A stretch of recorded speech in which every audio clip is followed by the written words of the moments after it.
les années 70 sont des années de grands projets techniques, stratégiques, politiques, industriels. Étendre le réseau téléphonique, construire des infrastructures de communication et le réseau de données Transpac sont les préliminaires et les conditions qui vont permettre le développement du Minitel. C'est le sujet de cette vidéo.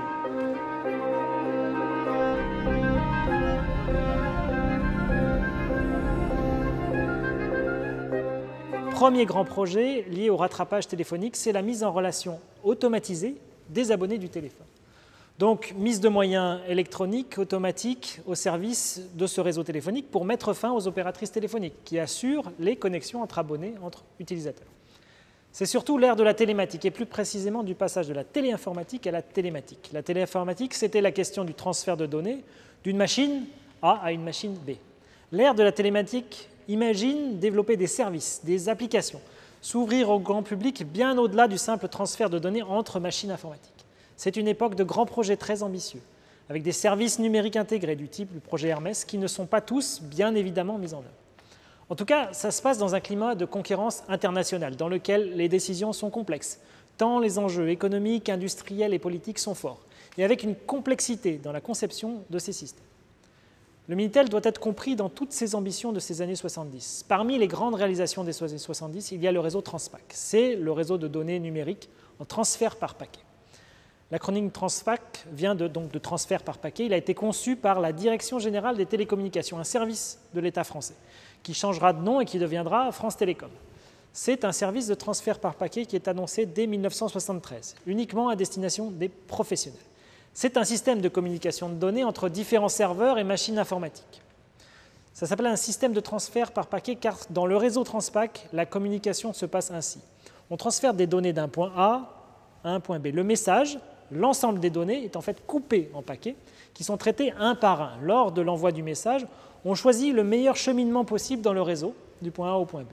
Puis, chaque paquet est envoyé sur ce meilleur chemin avec l'avantage d'identifier parfaitement tous les nœuds du réseau qui sont traversés par les paquets, ce qui sécurise la communication. La communication s'adapte aux meilleures conditions du réseau en temps réel. Cette conception de Transpac, c'est de la communication par paquet associée avec une notion de circuit virtuel. Alors pourquoi circuit? Remettons-nous dans le contexte. Ce sont des télécommunicants, des personnes de la DGT qui développent, qui inspirent ce système de communication. Donc, des gens qui viennent du téléphone. Alors, assurer une communication téléphonique entre A et B, c'est créer un circuit pour mettre en communication deux téléphones. Il s'agit dans Transpac de transférer cette notion de circuit téléphonique en circuit virtuel pour des données, créer le meilleur circuit possible entre un point A et un point B. Il s'oppose en cela aux conceptions des informaticiens qui vont imaginer un autre système de transfert par paquet sans la notion de circuit virtuel, mais avec celle de datagramme. Pour eux, il s'agit de couper chaque paquet de données en plus petits paquets et de les laisser transiter à travers le réseau de A en B, et chaque paquet construit son chemin dans le réseau. C'est à l'origine de ce qu'on appelle les protocoles Internet, qui ont le désavantage d'être beaucoup moins sécurisés en termes de communication de données. 1978, c'est une année charnière pour Transpac, pour le rattrapage téléphonique. On atteint le 10 millionième abonné français au réseau téléphonique. Et c'est l'ouverture de Transpac, l'année même du rapport Noraminc. S'engage à partir de 1978 une phase de préparation pour les tests de l'annuaire électronique, qui va être le premier grand projet télématique. Et bientôt, l'ensemble des services Minitel. C'est dans cette période charnière que vont se décider bon nombre de choix techniques et les relations avec les industriels. C'est en particulier dans cette période qu'est fait le choix de la norme vidéotexte. C'est un système de communication qui permet, selon une requête de l'utilisateur, de lui envoyer une page avec du texte et du graphisme. Ce sont des normes discutées à l'échelle internationale et transposées dans le système français. Plusieurs questions cruciales dans cette période. Il s'agit du choix du réseau qui sera Transpac et deux autres questions déterminantes. Comment et quel type de terminal choisir pour les usagers? Deuxième question cruciale, comment assurer le trafic et le stockage des informations pour l'annuaire électronique d'abord, puis pour les services qui vont se développer. La question du terminal est importante. Elle se résume à deux choix possibles. Soit un décodeur qu'on branche sur le système de la télévision dans les foyers, donc un décodeur placé sous la télévision, utilisant une télévision qui est supposée être dans les foyers. Ce sera le choix qui va être fait dans les expériences qui s'appellent les expériences 3V, opérées en Île-de-France, ou des choix qui sont faits par exemple au Royaume-Uni, par le système concurrent du Minitel, le système Prestel. Le décodeur est bien associé au téléviseur du foyer.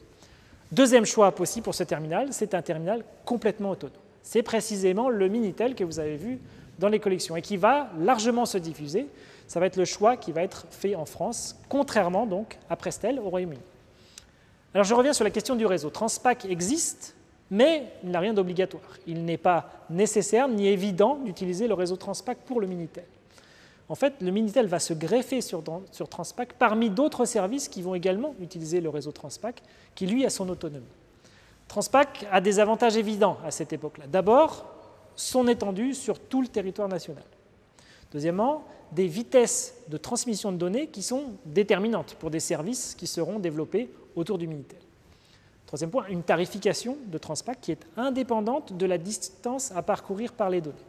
Et quatrième, l'interconnexion possible avec le réseau téléphonique qui va dans les foyers des Français.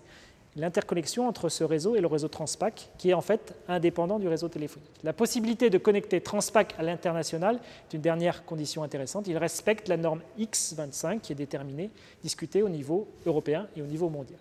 Donc Transpac a beaucoup d'avantages, mais il reste une question déterminante, c'est la question du stockage des données qui vont être associées à tous ces services, en particulier l'annuaire.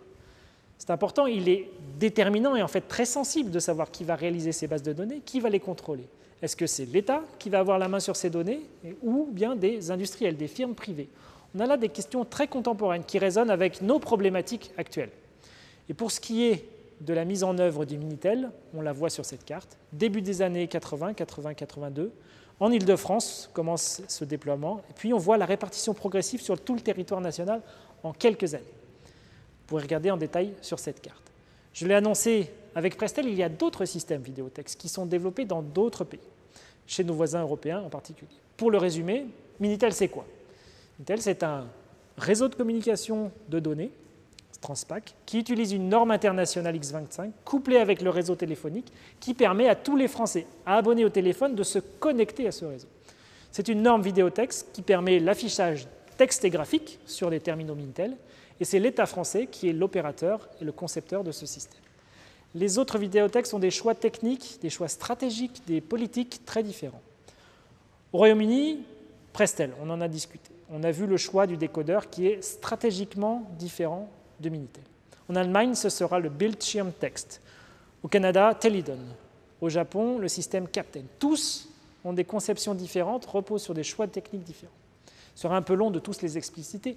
En tout cas, c'est un point très important à souligner, encore une fois, le Minitel, c'est le seul service qui aura un large succès commercial.